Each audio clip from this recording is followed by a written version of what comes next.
যে কিতাবে বিন্দু পরিমাণ কোনো সন্দেহ, যে কিতাবে বিন্দু পরিমাণ কোনো সংশয়, যেই কিতাবে বিন্দু পরিমাণ কোনো ভুল। এবার বলেন, সে ভুল নাই, সন্দেহ নাই, এই কিতাবটা কার? ভুল নাই, সন্দেহ নাই, এই কিতাবটা কার? নাজিল করছেন কে? কালামটা কার? রবের কালাম, সেজন্য এই কিতাবে ভুলও নাই, সন্দেহ নাই। নবীটাও আল্লাহর। জোরে জোরে, আমাদের নবীটাও মুহাম্মাদুর। সুবহানাল্লাহ বলেন না। কোরআনটা কার? নবীটা কার? ইসলামটা কার? জমিনটা কার? সূর্যটা কার? চন্দ্রটা কার? যেগুলা আল্লাহর, এই কথা মনে এবং মাথায় বসা রাখবেন। যেগুলা কামা হক্কুহু আল্লাহর, এগুলাতে বিন্দু পরিমাণ ভুল নাই। আমাদের মধ্যে ভুল কেন? আমরা এখনো হতে পারি নাই। জোরে জোরে জোরে জোরে, কোরআনে ভুল নাই কেন? কোরআন আল্লাহর। সূর্যের গঠনে কোনো ভুল নাই কেন? সূর্য আল্লাহর। চন্দ্রের মধ্যে কোনো ভুল নাই, 19-20 নাই কেন? চন্দ্র আল্লাহর। আসমানের মধ্যে কোনো কমতি নাই কেন? আসমান আল্লাহর। নবীও পরিপূর্ণ কেন? নবীটা আল্লাহ। একটু জোরে বলেন। আমাদের ভিতর যারা সেই আল্লাহর প্রিয় হয়েছে, আল্লাহ তাদেরকে ভুল থেকে মুক্ত করে দিয়েছেন। সুবহানাল্লাহ। এটা আমার জন্য, ওনার জন্য নয়, এটা সবার জন্য। এটা কার জন্য? এটা সবাই মিলে বলেন, এটা কার জন্য? এবার স্কুল, কলেজ, ভার্সিটি, মাদ্রাসার ভাই যারা আছেন, আমার আওয়াজ শুনতে পাচ্ছেন, যারা শুধু এই এলাকার ভবিষ্যৎ নয়, ওনারা দেশেরও ভবিষ্যৎ, চট্টগ্রামেরও ভবিষ্যৎ, আল্লাহ চাইলে ইসলামেরও ভবিষ্যৎ। মনোযোগ আছে আপনাদের? আমি বেশিক্ষণ ডিস্টার্ব করার মতো মানুষ না, হ্যাঁ, অল্পক্ষণ ইনশাল্লাহ, কিন্তু যতক্ষণ করব মওলার দয়া পাওয়ার আশা নিয়ে করার চেষ্টা করব। আল্লাহ বসার শোনার তৌফিক দান করুন। এই ইসলামের একটা কিতাব আছে, কিতাবের নাম কি? কোরআন। বলেন তো কি? এই কোরআনের মধ্যে মোট সূরা আছে, বলতে হবে, বলেন না। কত বিজ্ঞানী কত বই লেখছে, এক সময় রাইট ছিল। সময়ের পরিবর্তনে যখন অনেক কিছু আবিষ্কার হচ্ছে, ওই বিজ্ঞানীর কথা আবার ভুল প্রমাণ হয়েছে। এমনও অনেক বই, এমনও অনেক অধ্যায়, এমনও অনেক লাইন।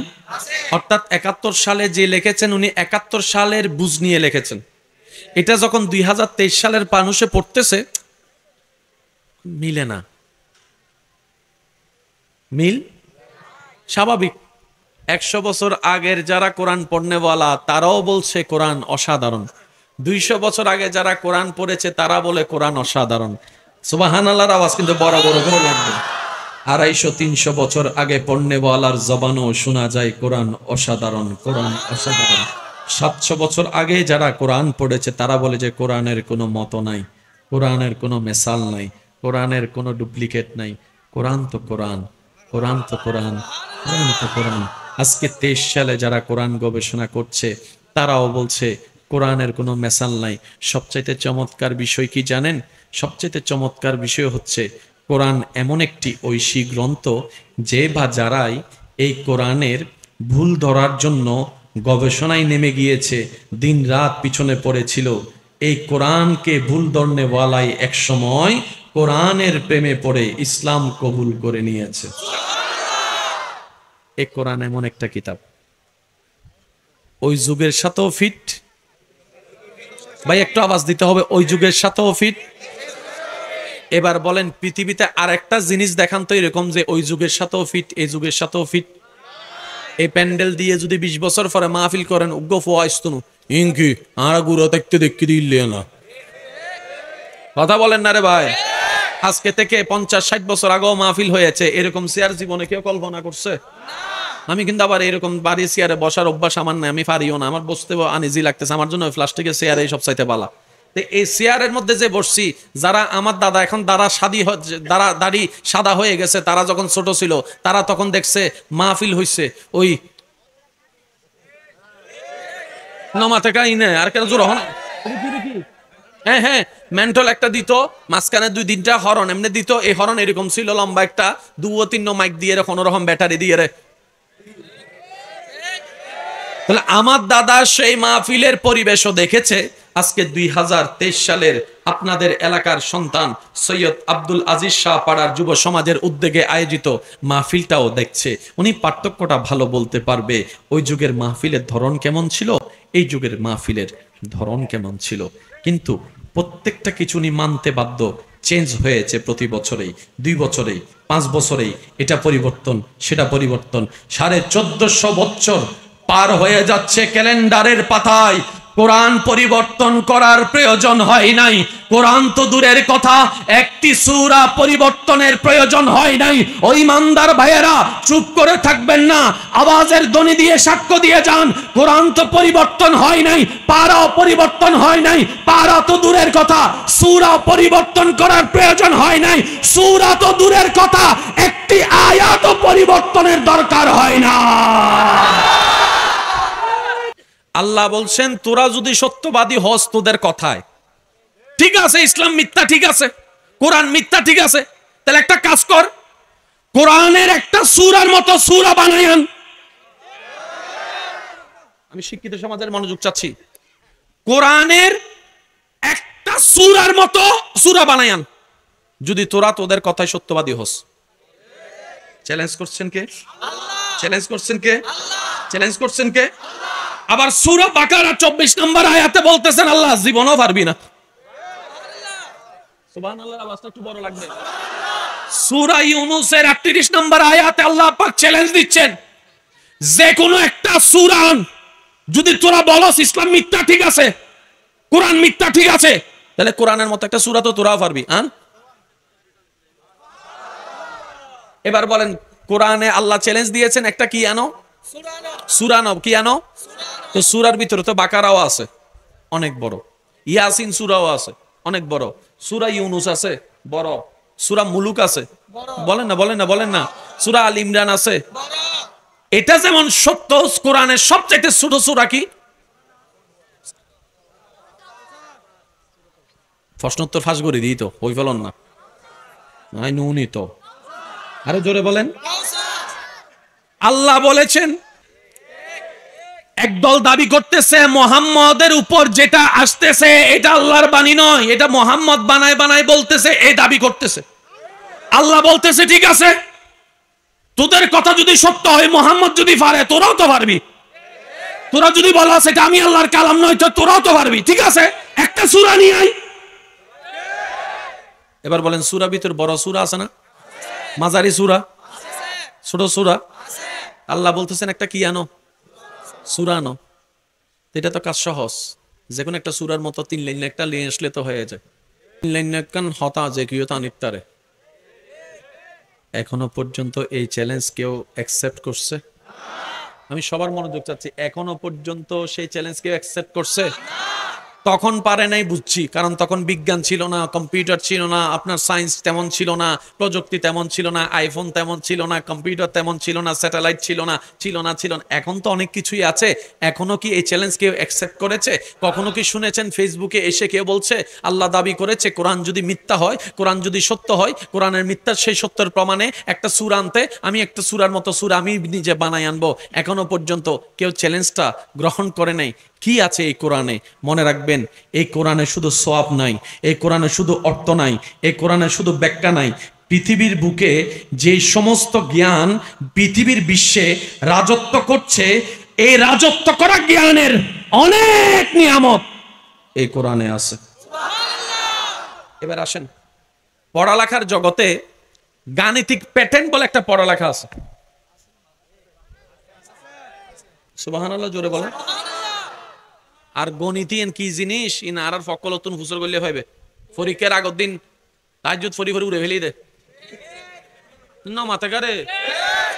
আল্লাহ যেন ফাঁস করে দাও, আল্লাহ কেন ফাঁস করে দাও, আল্লাহ কেন ফাঁস করে দাও, আল্লাহ কেন ফাঁস করে দাও। কারণ গণিত পরীক্ষা মানে জম, ঠিক না? এই ভাই এর যদি হয় সায়েন্স লসো না বাসি এসি দেন তুন হনরহম করি আবার সায়েন্স উৎকাটু গো তুই আরে তো বেশিরভাগ জাগুদা হন্ডে মানবিক এনে নাই ফানলার কেন ন মাথা গারে। এদিন ফরাহনে ফরাত দে রসায়ন পদার্থ মাথা সুলুদ দে যাইবে বিয়ে করিবার আগে তাক মাথারে কি আর কেউ বউ দিব না রে, বহুত চিন্তা আছে। এবার কারণ পকেটে যদি মোবাইল থাকে, মোবাইলের মধ্যে যদি কোরআন থাকে, 108 নাম্বার সূরাটা একটু বাইর করলে আমি খুশি হব। কারণ মোবাইলে কোরআন নাই, আচ্ছা বাইর না করলে সমস্যা নেই, না থাকলে সমস্যা নেই, একটু মনোযোগ। কোরআনের 108 নম্বর সূরা হচ্ছে সূরা কাউসার, সবচেয়ে ছোট। সুবহানাল্লাহ বলেন না, সবচেয়ে ছোট সূরা সূরা কাউসার। এবার যদি আপনাদের মোবাইলে কোরআন শরীফ থাকে 108 নম্বর সূরাটা বের করলে আপনাদের বুঝতে সহজ হবে। এবার আমি বলতেছি, আপনারা শুধু শব্দ গুনবেন। ইন্না আতাইনাকা আল কাউসার ফাসাল্লি লিরাব্বিকা ওয়ানহার ইন্না শানিয়াকা হুয়াল আবতার। কয়টা শব্দ হয়েছে আমি শুনি নাই? আরো জোরে, আরো জোরে, আরো জোরে। পাইলাম কত? 10। পাইলাম কত? 10টা শব্দে একটা সূরা। শব্দটা মনে রাখবেন, 10টা শব্দে একটা সূরা। এবার এই সূরায় 3টা আয়াত আছে। কয়টা আয়াত? 3টা। আমি শিক্ষিত সমাজের একটু মনোযোগ আকর্ষণ করছি। এই সূরায় আল্লাহ আয়াত দিয়েছেন কয়টা? 3টা। এই 3টা আয়াতের মধ্যে যদি আপনি প্রতিটা আয়াতে হরফ গণেন, কমন হরফ, অর্থাৎ এক আয়াতে আলিফ 2বার আসছে, আপনি নিবেন একবার। এইভাবে যদি প্রত্যেক আয়াতে আপনি হরফ গণেন, প্রত্যেকটা আয়াতে 10টা করে হরফ পাবেন। এই যে একটা গাণিতিক যে একটা প্যাটার্ন, একটা সৌন্দর্য, পৃথিবীর বুকে কোন সাহিত্যিক, কোন লেখকের পক্ষে এত কিছু মেনটেন করে লেখা সম্ভবপর নয়, সম্ভবপর নয়। এটাই রব্বুল আলামিনের কালাম। এবার আসেন কোরআনের 112 নম্বর সূরা সূরা ইখলাস। কোরআনের 112 নম্বর সূরা সূরা ইখলাস। সূরা ইখলাস একটু বলেন তো, সূরা কত নম্বর সূরা? জোরে বলতে হবে, কত নম্বর সূরা? এবার 112-র মধ্যে কয়টা অক্ষর? 1 1 2 1 1 2 কত হয়েছে? 100। এবার তিনটার মাঝখানে যোগ লাগান, 1 যোগ 1 2 যোগ 2। জোরে বলতে হবে, 1 যোগ 1 2 যোগ 2 কত পাইলাম? কত নম্বর সূরা? 112 নম্বর সূরাটা কি সূরা? সূরা। এবার সূরা ইখলাস কুল হু আল্লাহটা একটু সবাই মিলে পড়েন। কয়টা আয়াত আছে আপনারা একটু গণেন। বিসমিল্লাহির রহমানির রহিম। কুল হু আল্লাহু আল্লাহু লাম ইয়ালিদ ওয়া লাম ইউলাদ ওয়া লাম ইয়াকুল লাহু। সুবহানাল্লাহ। মন মতো নয়, এবার একখানা জোরে আয়াত 4, 112-র ভিতরেও 4। আর একটু জোরে। এবার আসেন, এই আয়াতের মূল বিষয় কি? লাম ইয়ালিদ। মূল কথা হচ্ছে আল্লাহ কারো থেকে জন্ম নেনও নাই, আল্লাহ কাউকে জন্ম দেয়ও নাই। ভাইয়া শব্দগুলো একটু মনোযোগ দিবেন। আল্লাহ কারো থেকে জন্ম নেয়ও নাই, আল্লাহ কাউকে জন্ম দেয়ও নাই। তাহলে মূল বিষয় কোন শব্দ? জন্ম। মূল বিষয় কি? জন্ম। সবাই মিলে বলতে হবে, মূল বিষয় কি? জন্ম। এবার বলেন, আমাদের জন্ম হয়েছে কি হয় নাই? আরো জোরে বলতে হবে, হয়েছে কি হয় নাই? বাবা মায়ের মহাব্বতের সমন্বয় আমি এসেছি। আপনার বাবা মায়ের মহাব্বতের সমন্বয় আল্লাহর হুকুম হয়েছে, আপনি এসেছেন, আমি এসেছি। কথা বলেন ঠিক কি না? কিভাবে আসলাম? মা বাবার মহাব্বত হলো। সুবহানাল্লাহ জোরে। এবার ডাক্তাররা বলতেছে, এই শব্দগুলা মনে রাখবেন, ডাক্তাররা বলতেছে প্রত্যেকটা মানুষ মায়ের পেটে শুরু থেকে দুনিয়াতে আসা পর্যন্ত 7টি স্টেপ পার করেছে, 7টি সিঁড়ি পার করে তারপরে দুনিয়াতে এসেছে। আমার জন্য কয় সিঁড়ি? ভাইয়া জোরে বলেন না, কয় সিঁড়ি? আপনার জন্য, বাবার জন্য, দাদার জন্য, প্রত্যেকটা মানুষ দুনিয়াতে এসেছে মায়ের পেট থেকে দুনিয়াতে আসা পর্যন্ত 7টা রূপ। যেমন আমি প্রথমে মায়ের পেটে ছিলাম, এক ফোঁটা পানি, এক রূপ।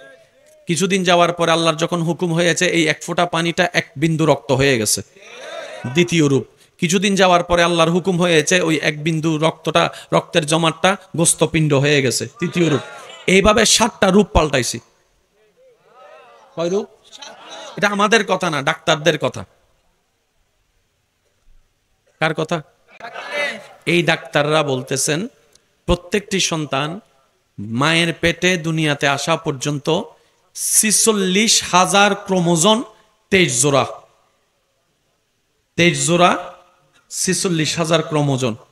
তো ওইটা যদি মাথায় নাও ঢুকে, সংখ্যাটা মনে রাখেন, 23 জোড়া। কয় জোড়া ভাই? একটু জোরে বলতে হবে, কয় জোড়া? 23 জোড়া। তাহলে 23 জোড়াও আমার আপনার আছে, 7টা সিঁড়ি আপনার আমার আছে। তাহলে 2টা শব্দ অঙ্ক পেয়েছি, একটা হচ্ছে 23, একটা হচ্ছে 7। একটা হচ্ছে 23, একটা হচ্ছে 7। আমি সবার আওয়াজ পেলে একটু বলতে স্বাচ্ছন্দ্য বোধ হবে। একটা হচ্ছে 23, একটা হচ্ছে 7। এটা আমাদের কথা নয়, এটা সবার কথা। যারা ওনাকে মানে তারাও এই কথায় একমত, যারা ওনাকে মানে না তারাও এই কথায় একমত। আল্লাহ কোরআন দিলেন, সূরা দিলেন 112 নম্বর, সূরার নাম ইখলাস। ইখলাসের মূল বিষয়ের অন্যতম বিষয়, আল্লাহ কারো থেকে জন্ম নেয়ও নাই, আল্লাহ কারোকে জন্ম দেও নাই। তাহলে মূল বিষয় হচ্ছে জন্ম। আমাদেরও মূল বিষয় জন্ম। আমাদের মূল বিষয় যখন জন্ম আসে, তখন কয়টা জিনিস আসে? 2টা। একটা হচ্ছে 7-এর অঙ্ক, আর একটা হচ্ছে 23-এর অঙ্ক। একটা হচ্ছে 7-এর অঙ্ক, একটা হচ্ছে 23-এর অঙ্ক। এতটুক যাদের বুঝে আসছে, ডান হাতটা তুলে দেখাই, বলেন তো দেখি মারহাবা। আর একটু জোরে বলেন। এবার কোরআনের মুজিজাটা দেখেন। আই বম মারি দিম দা ওয়াসিবে সোডো লাই ককটেল বোমা গয়নি কিন্তু কেন জোরে হম পড়ি সুবহান আরে কেন জোরে সুবহানাল্লাহ। সূরা নাম্বার 100, মাশাআল্লাহ। আয়াত, মূল বিষয় জন্ম শব্দটা আসলে 2টা শব্দ আসে, একটা হচ্ছে 7 আর একটা হচ্ছে 23। বাস এতটুকু ক্লিয়ার। এবার আসেন, আপনাদের হুজুরের একটু সহযোগিতা নিচ্ছি। আপনারা শুধু হুজুরের দিকে তাকাবেন। হুজুর একটু যদি বলতেন আয়াত কয়টা? 4টা। এবার পুরাটা 4টা আয়াতের ভিতরে আল্লাহ তাআলা যে হিকমতের মুজিজা দিয়েছেন, বিশ্বকে অবাক করে ফেলেছে। এই কুলের ভিতর কোনো জের নাই, হুয়ার ভিতরে কোনো জের নাই, আল্লাহুর ভিতর কোনো জের নাই, আহাদের ভিতর কোনো জের নাই, আল্লাহুর ভিতর কোনো জের নাই, আস-সামাদের ভিতরে কোনো জের নাই, লামের ভিতরে কোনো জের নাই, ইয়ালিদের ভিতর জের আছে, ইয়ালিদের ভিতরে আছে, ইয়ালিদের ভিতর জের আছে। জের পাইলাম কয়টা? একটা। মনে রাখবেন, জের পাইলাম কয়টা? একটা। এবার জেরটাকে এক সাইডে রাখেন।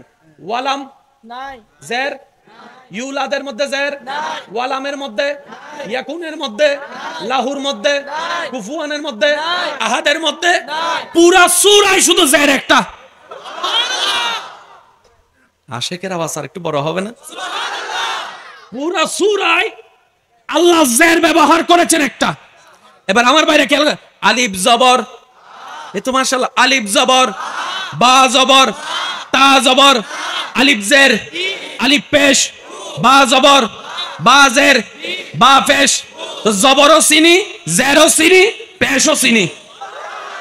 পুরা সূরার মধ্যে আল্লাহ জের ব্যবহার করেছেন কয়টা? একটা। জোরে বলেন কয়টা? একটা। এবার হুজুরের চেহারার দিকে আপনারা তাকাই থাকবেন। জন্মের ভিতরে কয়টা শব্দ? একটা হচ্ছে 7, একটা হচ্ছে আরেকটা হচ্ছে, এই অঙ্কটা মনে রাখবেন, একটা হচ্ছে 7 আরেকটা হচ্ছে 23।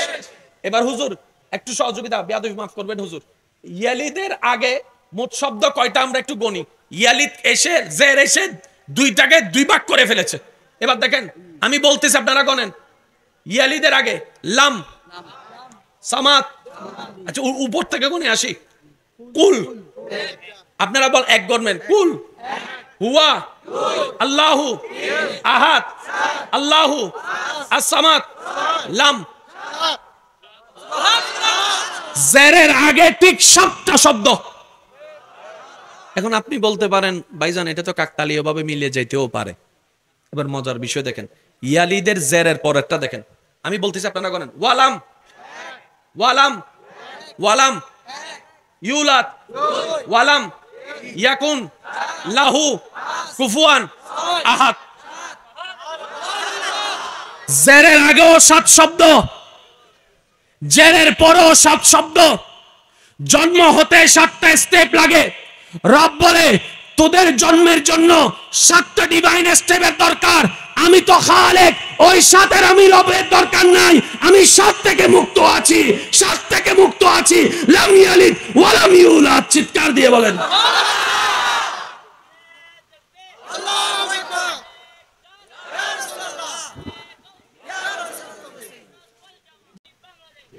উচ্চ আওয়াজ আর একটু বলেন সুবহানাল্লাহ। জন্মের মধ্যে কয়টা শব্দ? একটা হচ্ছে, আরেকটা হচ্ছে। 7 পাওয়া গেছে কি যায় নাই? এবার বাকি আছে, বাকি আছে। সবাই বলতে বাকি আছে। আপনি যদি ইয়ালিদটাকে মাঝখানে রেখে কুল থেকে শুরু করে একটা একটা হরফ গণেন, কফ লাম হা ওয়াও, ইয়ালিদের আগ পর্যন্ত মোট 23টা হরফ। ইয়ালিদ থেকে শুরু করে ওয়ালাম ইয়াকুল্লাহ কুফুয়ান আহাদ পর্যন্ত 23টা হরফ। আগো 23 পরও 23 হরফ। আগো শব্দ 23, 7, আগো শব্দ 7, পরও শব্দ 7। এইভাবে এত কিছু মাথায় নিয়ে সূরা বানায় আনা দিবে হন রে। এবার বুঝতে পারছেন কেন চ্যালেঞ্জ গ্রহণ করে নাই?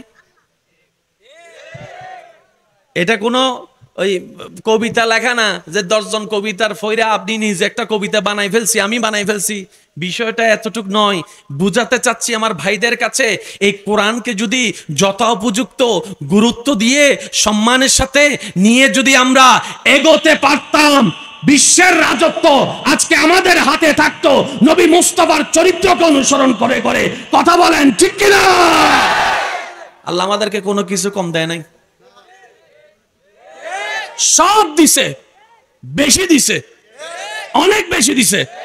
আমরা নিতেও জানি নাই, যা পাইছি তা ধরে রাখতেও জানি নাই। এবার বলেন দোষ কাদের? এই আওয়াজ বেশ ছোট গিয়ে আর কেন জোর আমার দোষ কাদের? আরো জোরে বলতে হবে দোষ কাদের? এবার আসেন, কষ্ট হচ্ছে? আচ্ছা, আমার মুখোমুখি সবাই একটু বলেন আল্লাহর কুদরত। এই নাওয়াজ আল্লাহর কুদরত। আর একটু জোরে বলেন আল্লাহর কুদরত। এই শব্দটা সবাই আমরা চিনছি না? ছোটবেলার থেকে বুঝ হবার পর থেকে শুনে আসতেছি আল্লাহর কুদরত, আল্লাহর কুদরত। আসলে আল্লাহর কুদরত বিষয়টা কি?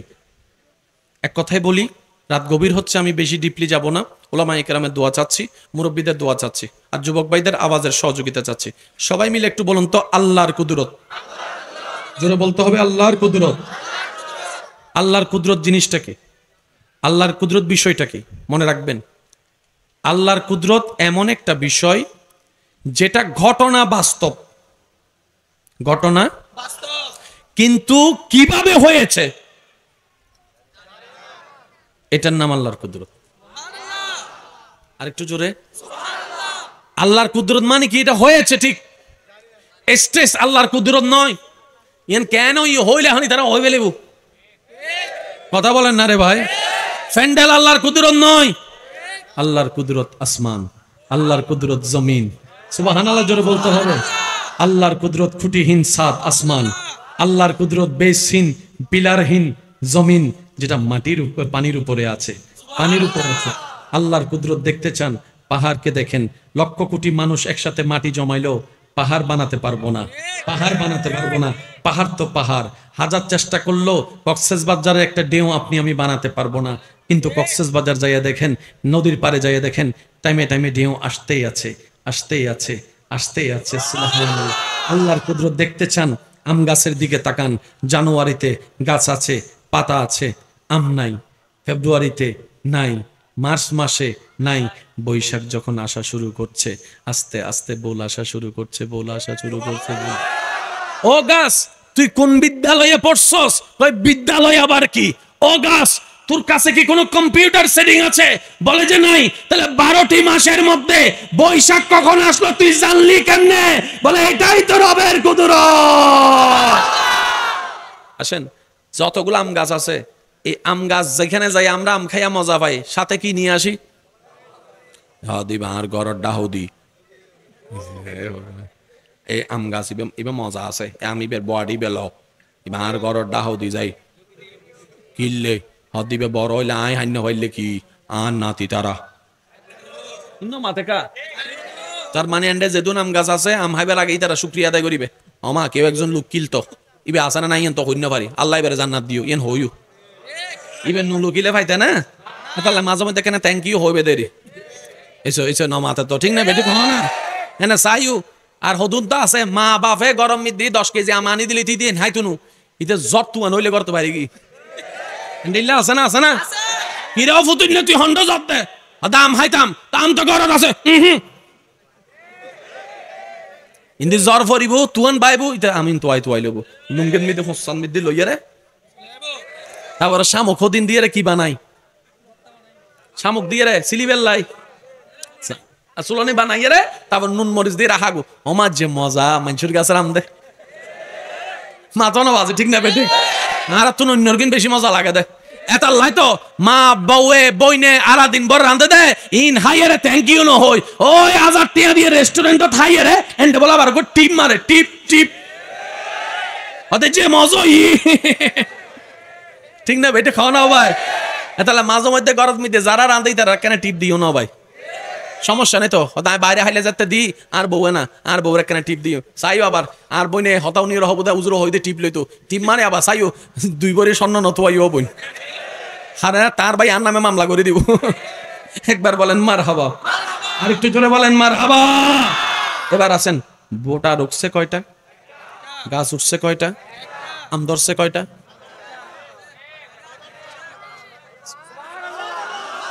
একটু বেবে বলেন না সুবহানাল্লাহ বোটা রুকছে একটা আম ধরছে 100টা কি রুগা না ধরিবার হতা তান্ডে যাতে 100 তুড়ি গি ইবে আসেনি হনাই এত হইন না পারি জীবরু কি বা আসেনি তো হইন না পারি ইতে খোদাল দিছে তো খোরা শুরু করছি দাদা আয়ের হতে অনাথি গ্যাঙ্গর ধরে গাছ তো মরি যাইবো হতে তুই রুক্কু দিবি আসে না সাইড ওই বটি ওই জায়গায় 100টা আমাকৃতিতে বটি ওই জায়গায় জগৎ বলে এটা সম্ভব নয় রব বলে আমার দিকে তাকা ইন্নাল্লাহ আলা কুল্লি শাইইন কাদির সুবহানাল্লাহ কুদরত মানে কি ঘটনা বাস্তব কিন্তু কেমনে কি হইছে জানি না মেনে নেওয়াটাই ঈমানদার মেনে নেওয়াটা বলেন মেনে নেওয়াটা এবার আমি আপনাদেরকে একটা কথা বলি আপনাদের এখানে বৃষ্টি হয় নিচে থেকে না উপর থেকে আচ্ছা উপরে বৃষ্টির পানিগুলা যে অনেক সময় হয় ঘন্টা 3 ঘন্টা 4 ঘন্টা মশল দ্বারা বৃষ্টি এতগুলো পানি কোথায় উপরে কোথায় মেঘে বলেন না উপরে কোথায় মেঘের মধ্যে থাকে আল্লাহর হুকুম যখন হয় মেঘ থেকে বৃষ্টি হয়ে পড়তে থাকে আর আপনারা সবাই হয়তো জানেন একমত হবেন যতই সেচের ভিতরে ক্ষেতের ভিতরে যতই পানি দেন বৃষ্টির পানি